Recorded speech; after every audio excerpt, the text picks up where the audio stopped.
पहले भी कथा में कहा, लोग कहते हैं सीता जी के कारण रामायण हो गई और द्रौपदी के कारण महाभारत हो गई। दुनिया के लोग ये शब्द कहना बंद कर दें कि द्रौपदी के कारण महाभारत हो गई और सीता जी के कारण रामायण हो गई। याद रखना, ये सीता और द्रौपदी के कारण महाभारत और रामायण नहीं हुई है, यह नारी का सम्मान नहीं कर पाए इसलिए महाभारत और रामायण हुई।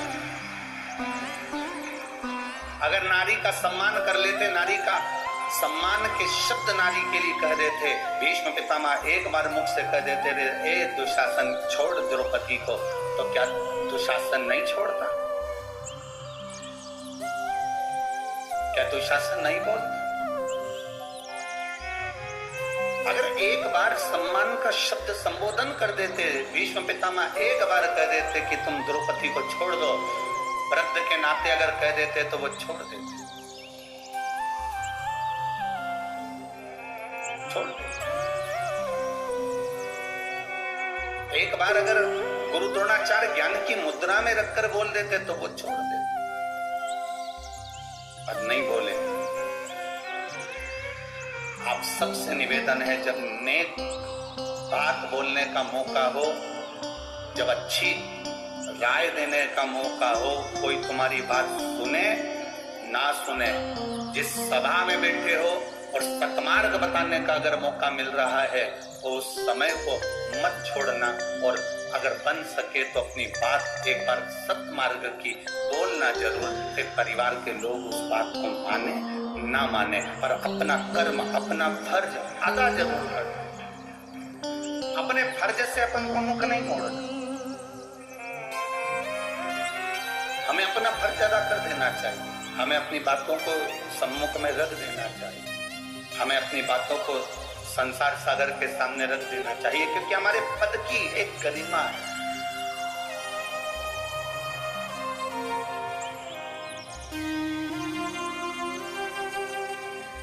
किस जगह पर आप बैठे हुए हो, किस स्थान पर आप बैठे हुए हो, उसकी एक गरिमा है। बहुत ध्यान देना, पाप कराने का काम इस पेट का होता है। पेट क्या कराता है? झूठ बुलवाता है, पाप कराता है। पेट क्या कराएगा? भूख लगी है तो लोभ भी करवाए, आसक्तियां भी आए, तृष्णा भी आए, वासना भी आए। पेट का पेट पाप करवाता है, पर पेट पाप करवा देता है, पर पेट कभी पाप का प्रायश्चित नहीं करता। पेट पाप करवाता है, और ये जो पीठ है ये हमेशा प्रायश्चित करती है, बोझा ढोती है उस पाप का, और मेहनत कर कर इस शरीर को पार लगाती है। पेट में और पीठ में अंतर ही है, ये पेट पाप कराने का कार्य करता है, पेट हमको पाप की ओर लेकर जाता है। थोड़ा सा लोभ बढ़ता गया, बढ़ता गया, बढ़ता गया, थोड़ा महंगाई बढ़ी तो और वस्तुओं की महंगाई बढ़ा दी। 1 रुपए की चीज 4 रुपए में, 4 रुपए की 8 रुपए में, 8 रुपए की 10 रुपए में, 10 रुपए की 20 रुपए में, बढ़ती चली गई, बढ़ती चली गई, बढ़ती चली गई।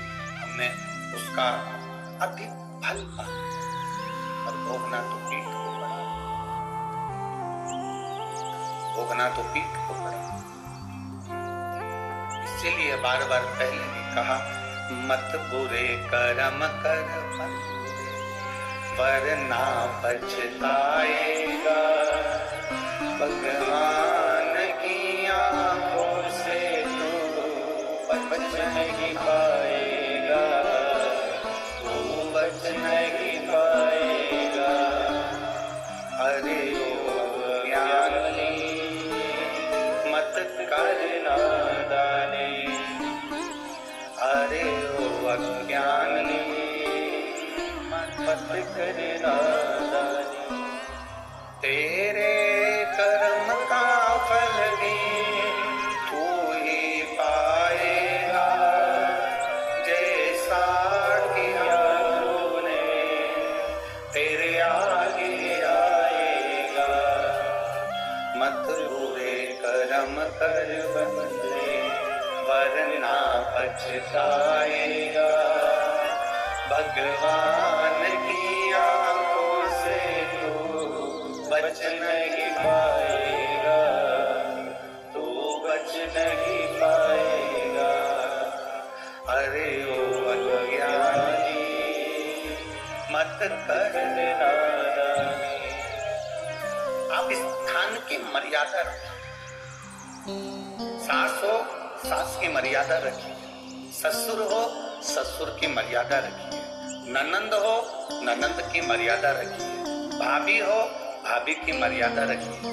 भाई हो, भाई की मर्यादा रखिए।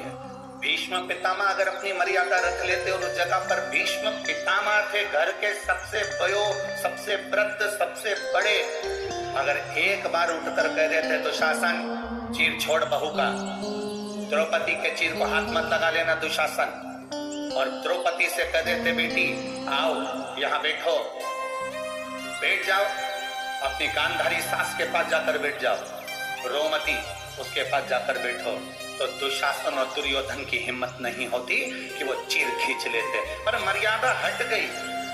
एक बड़ा अपनी मर्यादा ना छोड़े, एक छोटा अपनी मर्यादा ना छोड़े, एक बहू अपनी मर्यादा ना छोड़े, एक सास अपनी मर्यादा ना छोड़े। जो अपनी मर्यादाओं में घिरे हुए हैं वो अपने जीवन को सार्थक कर लेते हैं।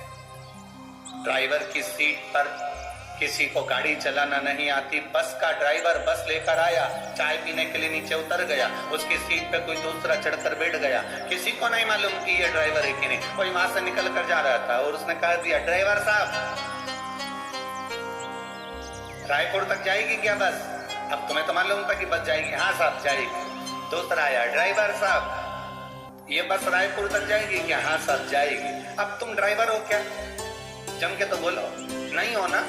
ड्राइवर की सीट पर जो बैठा है वो ड्राइवर नहीं है, पर वो चाय पीने ड्राइवर गया और ये उसकी सीट पर बैठ गया तो लोगों को क्या मालूम कि ये ड्राइवर है कि नहीं, परंतु सब ने कहा ड्राइवर साहब ड्राइवर साहब ड्राइवर साहब ड्राइवर साहब। सब गाड़ी में बैठ गए। मालूम पड़ा जब ये तो ड्राइवर था ही नहीं, ये तो नीचे उतर गया। ड्राइवर चाय पी के आया, गाड़ी में बैठा, ड्राइवर की सीट पर बैठा, उसने गाड़ी चलाना प्रारंभ करी। अर्थात ड्राइवर की सीट पर जो बैठा वो ड्राइवर कहला गया। ड्राइवर की सीट पर जो बैठा लोगों ने उसको ड्राइवर कह दिया। जो रोज रोज मंदिर में जाकर बैठता है, रोज रोज सत्संग में जाकर बैठता है, रोज रोज भगवान की कथा में जाकर बैठता है, उसको लोग कुछ भी कहते हो पर धीरे धीरे लोग कहने लगते हैं ये तो कहीं का भक्त है रे, 24 घंटे मंदिर में पड़ा रहता है, 24 घंटे भगवान की भक्ति में रमा रहता है, 24 घंटे इसके पास कोई काम नहीं है। जहाँ भजन होता है वहां जाकर बैठ जाती है, जहाँ कीर्तन होता है वहां जाकर पहुंच जाती है। लोग उसका नाम बदल देते हैं, उसका नाम सुनीता नुनीता गीता पिता कुछ भी हो से कोई मतलब नहीं। उनके लोग कह देते हैं वो जीजी को बुला लो भजन वाली, बहुत अच्छा भजन गाती है, भक्ति इतनी अच्छी है, वो तो पूरी भक्तन बन गई रे शंकर जी की। अब लोग उसका नाम चेंज कर दिए क्योंकि भजन में बैठती है, भगवान के पास बैठती है, भगवान के करीब में रहती है, भजन में डूबी रहती है, इसलिए उसका नाम वहां बैठ बैठ के भक्त हो जाता है। जो सत्संग में जाकर बैठता है उसको लोग संत कहने लगते हैं। कई बार तुम कथा सुन सुन कर जाओ और अपने घर पर जाकर ज्यादा ज्ञान देने लगते हो ना छोटी छोटी बात के लिए, तो ही लोग कह देते हैं हमारी अम्मा आ गई है, बहुत बड़ी संत है। सियोर वाला महाराज की कथा सुन सुन के पूरी संत बन गई है, तो संत। और प्रेम जब अनंत हो गया, रोम रोम संत हो गया अपने आप। अब तुम चलो यहां बैठे थे, कथा में बैठे, भक्त कहलाए, संत कहलाए, मंदिर गए तो लोग पुजारी जी समझ लिए। मंदिर में रोज रोज पोछा लगाओगे तो दूसरे आके समझेंगे काम वाली है। बोलो सही है कि गलत है? कि मंदिर में नौकरी करती होगी, पर तुम्हें मालूम है कि मैं नौकरी किसी की नहीं कर रही, मैं तो नौकरी मेरे देव अधिदेव महादेव की कर रही हूं, उसके सिवा किसी की नहीं कर रही। बात तुम्हें नौकर समझो। स्थान जिस जगह पर तुम बैठ रहे हो उसकी कीमत देखिए कितनी है। अब चलो तुम जाके मदिरा की दुकान पर दारू की दुकान पर जो नी भी पीता, मत पिए, पर मदिरा की दुकान पर जरा रोज जाके शाम के टाइम खड़ा हो जाए, मत पिए, पर लोग क्या कहेंगे? राम सिंह का छोरा, वो नाथुराम की औलाद, वो उसका भाई पक्का बेवड़ा, 4 बजते नहीं और दुकान पे खड़ा मिल जाता। उसने कभी नहीं पी, पर वहां खड़ा था तो नाम उसका आ गया। उसी तरह हम अगर भगवान की भक्ति में खड़े भी हो गए, भगवान के भजन में जाकर खड़े भी हो गए, उसकी भक्ति में जाकर खड़े भी हो गए, भले हमने कथा सुनी ना सुनी, हमने भजन किया ना किया, हमने दान किया ना किया, हमने पुण्य किया ना किया, हमने संकीर्तन किया ना किया, हमने शंकर जी के मंदिर में 1 लोटा जल चढ़ाया ना चढ़ाया, पर हम रोज अगर भगवान की कथा में जा रहे हैं, रोज भजन कर रहे हैं, रोज कीर्तन कर रहे हैं, रोज मंत्र जाप कर रहे हैं, रोज मंदिर जा रहे हैं, तो हमारा भी नाम उसकी लिस्ट में जरूर आ जाता है, भले हमने पुण्य करा कि ना करा, पुण्य की लिस्ट में आ जाता है। नहीं पीता और दारू की दुकान पर खड़ा है तो उसका नाम आ गया।